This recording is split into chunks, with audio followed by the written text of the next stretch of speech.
Motor பைக்கின் clutch மற்றும் break cable மாற்றுதல் மேலும் சுத்தம் செய்தல். வணக்கம். ஒரு மோட்டார் பைக்கின் கிளட்ச் மற்றும் பிரேக் கேபிள் மாற்றுதல் மற்றும் சுத்தம் செய்தல் பற்றிய இந்த பகுதிக்கு வரவேற்கிறோம். ஒரு கிளட்ச் டிரான்ஸ்மிஷன் சிஸ்டத்திலிருந்து என்ஜின் ஆற்றலை ஈடுபடுத்துதல் மற்றும் விடுவித்தல் போன்றவைகளை வழங்குகிறது. கிளட்ச் லிவர் இழுக்கப்படும் பொழுது ஆற்றலை இயந்திரத்திலிருந்து சக்கரங்களுக்கு மாற்ற முடியாது. கிளட்ச் லிவர் ஒரு கிளட்ச் கேபிள் வழியாக டிரான்ஸ்மிஷனுடன் இணைக்கப்பட்டுள்ளது. இந்த கிளட்ச் கேபிள் பரிசோதிக்கப்பட வேண்டும் மற்றும் தேவைக்கேற்றபடி மாற்றப்பட்டு அல்லது சுத்தம் செய்யப்படவும் வேண்டும், ஏனெனில் இது டிரான்ஸ்மிஷன் சிஸ்டத்தின் முக்கிய பகுதியாகும். பிரேக் கேபிளும் இதேபோல் செயல்படுகிறது. ஒரு இருசக்கர வாகனத்தில் முன் பிரேக் ஹேண்டிலிருந்து இடது பக்கத்தில் உள்ள பிரேக் லிவர் கட்டுப்பாட்டில் உள்ளது.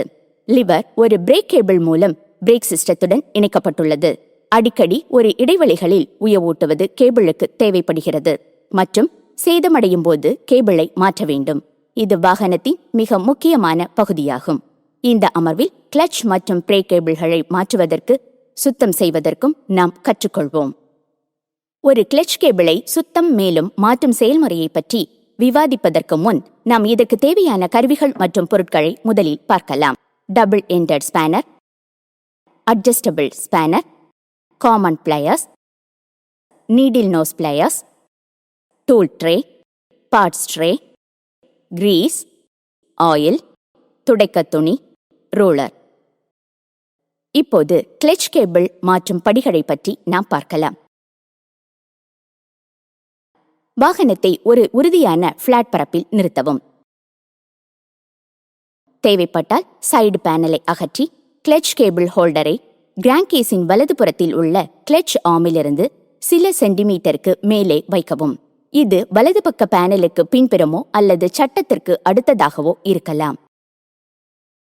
2 ஸ்பேனர்களை கொண்டு லாக் நட் மற்றும் அட்ஜஸ்ட்மெண்ட் நட் இவைகளை தளர்த்தவும்.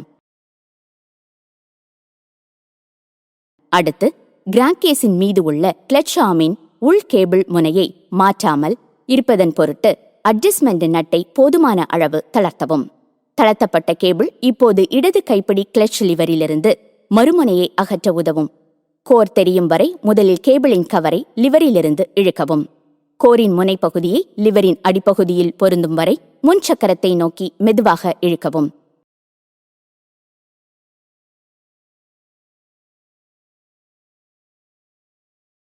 இப்போது ஸ்லாட் வழியாக கோர் மற்றும் சுற்று முடிவை இழுக்கவும்.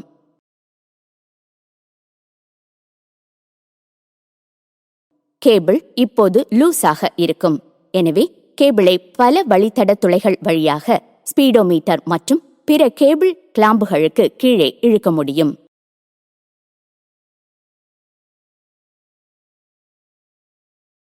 கேபிளை அகற்றிய பிறகு அதை ஒரு துணியால் துடைத்து அதில் இடைமுறிவு, சேதம் அல்லது சீர்குலைவு இருக்கிறதா என ஆய்வு செய்யலாம். கோரை தள்ளி மற்றும் இழுத்து பார்த்து அது ஃப்ரீயாக நகர்வதை உறுதி செய்யவும். கோரின் 2 முனைகளிலும் சிறிய அளவு கிரீஸ் தடவி கேபிளை உயவூட்டவும். கோரின் ஒரு முனையை முடிந்தவரை இழுத்து கிரீஸ் தடவவும். மற்றொரு முனையிலும் அதையே செய்ய வேண்டும். குறிப்பு: கிரீஸ் கேபிளில் உயவூட்டுதல் மட்டும் செய்யவில்லை, மேலும் அது ஈரம் மற்றும் துரு உருவாவதையும் தடுக்கிறது. கேபிள் சேதமடைந்திருந்தாலோ அல்லது மோசமான நிலையில் இருந்தாலோ அதை புதிதாக மாற்றவும். முன்பு இருந்தபடியே ஹோல்டர்ஸ், கிளாம்ப்ஸ் அல்லது துளைகள் வழியாக த்ரெட்டின் மூலம் கேபிளை மீண்டும் பொருத்தவும். முதலில் கிளட்ச் லிவர் முனையை இணைக்கவும். பின்னர் அடிமுனையை இணைக்கவும். கிளட்ச் லிவர் முனையை சரிபார்க்கவும். ஷிஃப்ட் மிதி இயக்கத்தில் பலமுறை பார்ப்பதால் கிளட்ச் இழுபடுவது மற்றும் விறைப்புத்தன்மை முடிவாக அமைகிறது. இருப்பினும் மிகச் சில முறை சரிபார்ப்பதால் கிளட்ச் நழுவுதல் முடிவாக அமைகிறது. அட்ஜஸ்ட்மெண்ட் ஸ்க்ரூவை தேவையான இடத்தில் பொருத்தவும். கிளட்ச் பிளே பரிந்துரைக்கப்பட்டபடி அட்ஜஸ்ட் ஆகாமல் இருந்தால் கேபிளின் அடிமுனையில் உள்ள அட்ஜஸ்டரை பயன்படுத்தி இதை சரி செய்யவும். குறிப்புகள் கிடைக்கவில்லை என்றால் கிளட்ச் முழுமையாக என்கேஜ் ஆவதற்கு லிவரை இழுப்பதன் தொடக்கத்தில் ஒரு சிறிய அளவிலான சரிபார்த்தல் தேவைப்படுகிறது. அதாவது மொத்த லிவர் இயக்கத்தில் சுமார் 10%. லாக் நட்டை தளர்த்தி மேலும் அட்ஜஸ்டர் நட்டை சுற்றியும் சரி செய்யவும். 2 ஸ்பேனர்களை பயன்படுத்தி லாக் நட்டை இருக்கும் பொழுது அட்ஜஸ்ட்மெண்ட் முடிந்த பிறகும் அட்ஜஸ்டர் நட்டை பத்திரமாக பிடித்துக் கொள்ள வேண்டும்.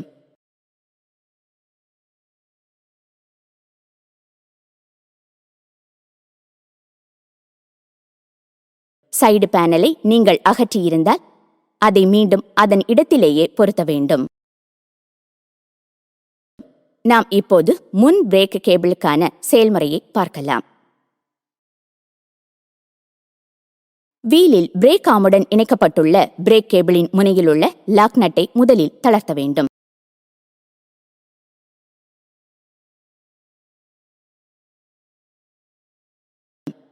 ஆமின் பைவோட் பின் வழியாக கேபிளை இழுக்கவும். பார்ட்ஸ் ரேயில் பைவோட் பின்னை வைக்கவும். சக்கரம் மீது உள்ள கேபிள் ஹோல்டர் வழியாக செல்லும் கேபிளை ரப்பர் உறை மீது மெதுவாக இழுக்கவும். சில மாடல்களில் இது ஸ்பீடோமீட்டர் கேபிளுக்கு கீழே இருக்கும். இது கேபிள் ஹோல்டரில் உள்ள ஸ்லாட் வழியாக இழுக்கக்கூடிய கேபிள் கோரை வெளிப்படுத்துகிறது. மேலும் கேபிளின் கீழ்ப்பகுதியையும் விடுவிக்கிறது. தளர்த்தப்பட்ட கேபிள் இப்போது பிரேக் லிவரில் உள்ள கேபிளின் மேல்முனையை இழுக்கும்போது போதுமான அளவு கோரை வெளியே தெரிய அனுமதிக்கிறது. கிளட்ச் கேபிள் போல கேபிளின் 90 டிகிரியில் முன்வீலை நோக்கி சுற்றவும் மற்றும் லிவரின் அடிப்பக்கத்தில் உள்ள ஸ்லாட் வழியாக கோரை இழுக்கவும். கேபிளின் பைவோட்டு முனையை சிறிது முயற்சியினால் வெளியேற்ற வேண்டும். கேபிள் முழுவதும் இப்போது தளர்வாக உள்ளது. மீண்டும் கனெக்ட் செய்வதற்காக ஃப்ரேமிற்கு அருகே கேபிள் எப்படி போடப்பட்டிருந்தது என்பதை குறித்து வைத்துக் கொள்ள வேண்டும்.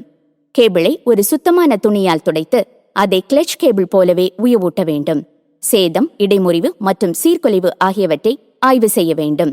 கோரை உள்ளே மற்றும் வெளியே பலமுறை இழுத்து பார்க்கவும். இது சுதந்திரமாக நழுவ வேண்டும். அது சேதமடைந்திருந்தால் அதை புதிதாக மாற்றவும்.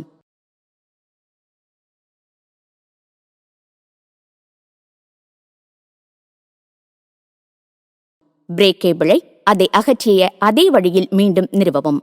முதலில் பிரேக் லிவருடன் மேல்முனையை இணைக்கவும். பின்னர் கீழ்முனையை தலைகீழாக அதை நீக்கிய அதே முறையில் இணைக்கவும். லாக் நட்டை கடைசியாக வரும் மற்றும் இது கேபிள் சரியாக இயங்குவதற்காக அட்ஜஸ்ட் செய்யவும் பயன்படுத்தப்படுகிறது.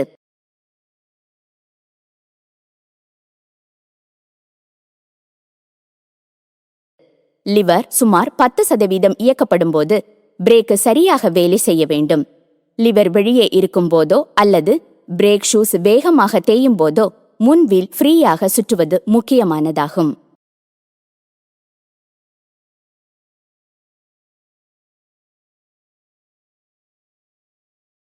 இது இந்த அமர்வின் முடிவை நமக்கு தருகிறது. இந்த அமர்வில் ஒரு மோட்டார் பைக்கின் பிரேக் கேபிள் மற்றும் கிளட்ச் கேபிளை சுத்தம் செய்து மேலும் மாற்றுவது எப்படி என்பதை நாம் கற்றுக்கொண்டோம். இந்த அமர்வை நீங்கள் அனுபவித்திருப்பீர்கள் என்று நம்புகிறோம். நன்றி.